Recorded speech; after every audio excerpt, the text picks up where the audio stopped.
మీరు కొత్తగా business start చేయాలనుకుంటున్నారా? మార్చ్ 16, 17న హైటెక్స్ లో ఫ్రాన్సెస్ ఇండియా బిగ్గెస్ట్ ఫ్రో ఎక్స్పో. ఈ రోజు నేను చేస్తున్న ఆ రోజు సినిమాలో ఎలా నిలబడాలి ఒకటి అనుకున్నాను, అది నేను నిజ జీవితంలో చేస్తున్నాను. సగటు మధ్యతరగతి మనిషి తిరుగుబాటు ఎలా ఉంటుందో, ఎందుకంటే సినిమాలో చాలా వాస్తవాలని అవాస్తవాలని రెండు కలప, జీవితంలో వాస్తవాలు అలాంటి నడిపించుకుంటే ఇక్కడ దాకా తీసుకొచ్చాను.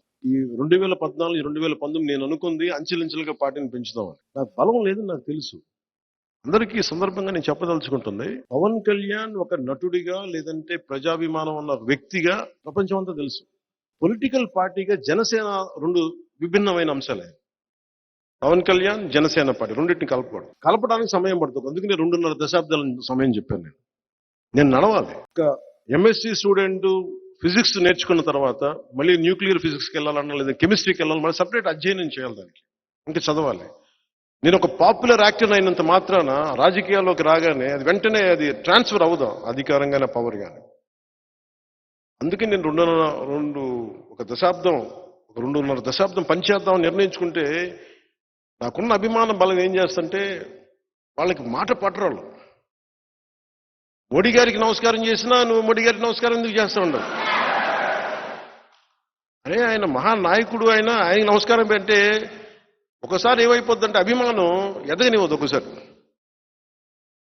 అభిమానం ఏముంటుంది, నిన్ను వేరే నాయకులు తిడుతున్నా, వైసీపీ వాళ్ళు తిడుతున్నా మేము చచ్చిపోతాం, ఎందుకు వచ్చావు రాజకీయాల్లో కండి. నేను రాజకీయాల్లో మీకోసం అలా ఏడుస్తున్న సుగాలి ప్రీతి తల్లి కోసం వచ్చాను. నా నేల ఇది, నా దేశం ఇది, నా సమాజం. సినిమాలు వస్తే వచ్చినాయి, చప్పట్లు పడితే పడినాయి, డబ్బులు వస్తే వచ్చిన డబ్బులు పోతే పోయినాయి. అంటే నేను చాలా మందికి మా ఇంట్లో కూడా చెప్పాను, ఎందుకు పాలిటిక్స్ అని ఒకటి చెప్పాను. నేను ఏమి పాలిటిక్స్ చేయకుండా వచ్చి నన్ను కొడతా ఉన్నాను, నేను ఏం చేయమంటాను.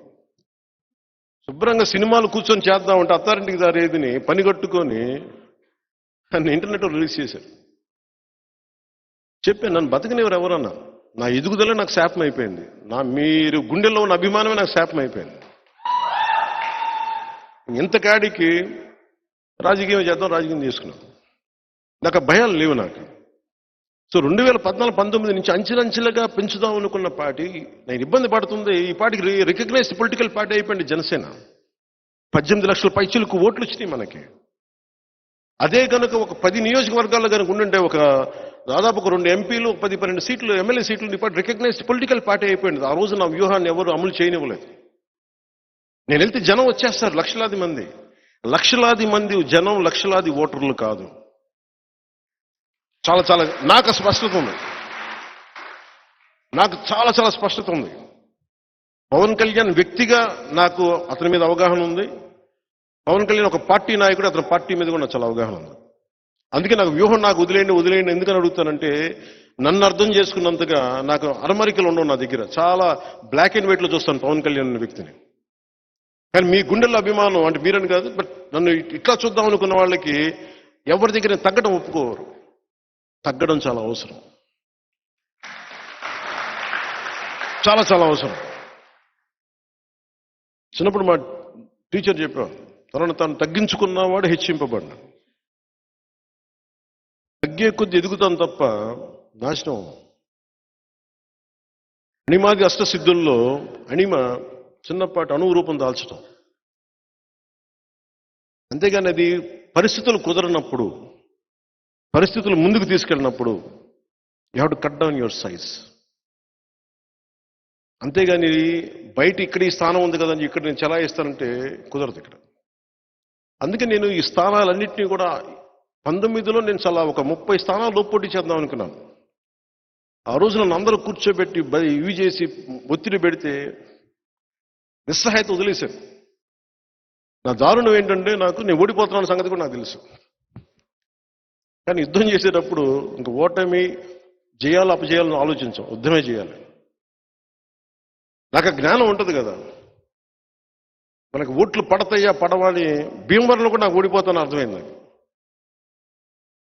ప్రచారం ముగించగానే నాకు అర్థమైంది నేను భీమవరంలో ఓడిపోతాను. గాజువాకలైతే ఎలా ఓడిపోతాను నాకు అర్థమైంది. భీమవరం ప్రచారం నాకు అర్థం, నేను ఓడిపోతాను. వీటన్నిటినీ తట్టుకొని సినిమాలన్నీ ఆపేసుకొని డబ్బులు లేక కొన్ని నేషన్ వైడ్ ఫిల్మ్స్ తీయగలిగే కేపబిలిటీస్ ఉండి ఇంత అభిమాన బలం ఉండి నేను అనుకుంటా ఉన్నా ఒకడికి ఇంత పిచ్చి మంచిదా అని అనుకున్నా ఓడిపోయిన తర్వాత. సమాజం మీద కానీ దేశం మీద ఇంత పిచ్చి మంచిదా అనుకున్నా. కానీ భగవంతుడు నాకు ఒకటే చెప్పాడు, అది నీ బాధ్యత నువ్వు నిర్వర్తించు, కర్మయోగి నువ్వు అంతే చేయాలి, కర్మయోగమే చేయాలి, ఫలితం నీకు అనవసరం. పార్టీని ఎలా నడపాలో నాకు తెలియలేదు, డబ్బులు ఎక్కడి నుంచి వస్తాయి. అలాంటి సమయంలో నాకు వెన్నంటి ఉన్న నా స్నేహితుడు నా సన్నిహితుడు నేను త్రివిక్రమ్ శ్రీనివాస్ గారికి మనస్ఫూర్తిగా ధన్యవాదాలు తెలుపుతాను. అంటే నేను సమాజం కోసం ఆలోచిస్తే నా కోసం ఆలోచించేవాడు ఒక ఉండాలి కదా. అలాగా వచ్చి నా కోసం ఒక వకీల్ సాబ్ అని సినిమా చూపించి ఇది బాగుంటుందేమో చూడండి అంటే అలాగా వచ్చి ఒక 3-4 సినిమాలు చేశాం. నా కోసం ఆయన స్క్రిప్ట్ రాసి, ఆయనకి ఏమాత్రం నేను పాలిటిక్స్కి వెళ్ళడం ఇష్టం లేదు ఆయనకి. కన్నా వ్యధ భరించలేక ఆయన జల్సాలో కూడా ఆ ఇంటర్వెల్ సీన్ నా కోపం, అది సగటు మనిషి తాలూకు కోపం ఇంటర్వెల్ సీన్. అది నేను చిన్నప్పుడు ఒక టీన్స్లో ఈ ఉద్యమాల వైపు వెళ్ళిపోదాం అనుకునేవాడిని. ఆ కోపం అట్లాగే ఉండిపోయి నా వ్యధ చూసి ఆయన కనీసం ఇతని సినిమాలు ఈ డైలాగులు రాసేస్తే ఇక ఆగిపోతాడేమో, పాలిటిక్స్ వెళ్ళడేమో అనుకొని జలసాల డైలాగులు రాశారు. దాని తర్వాత ఇంకా పెట్టిరిగిపోయాను నేను. సో సినిమాలు ఆగట్లా, ఇంకా ఆయన చేతులతో వదిలేసారు, మీ ఇష్టం మీరు ఏం చేసుకున్న వల్లగా. అది అనడానికి తప్పదు కాబట్టి ప్రయాణంతో ఆయన నన్ను భరిస్తూ ఉంటాడు. సుమన్ టీవీలో మీ పర్సనల్ అండ్ బిజినెస్ ప్రమోషన్స్ కోసం కింది నెంబర్కి కాంటాక్ట్ చేయండి.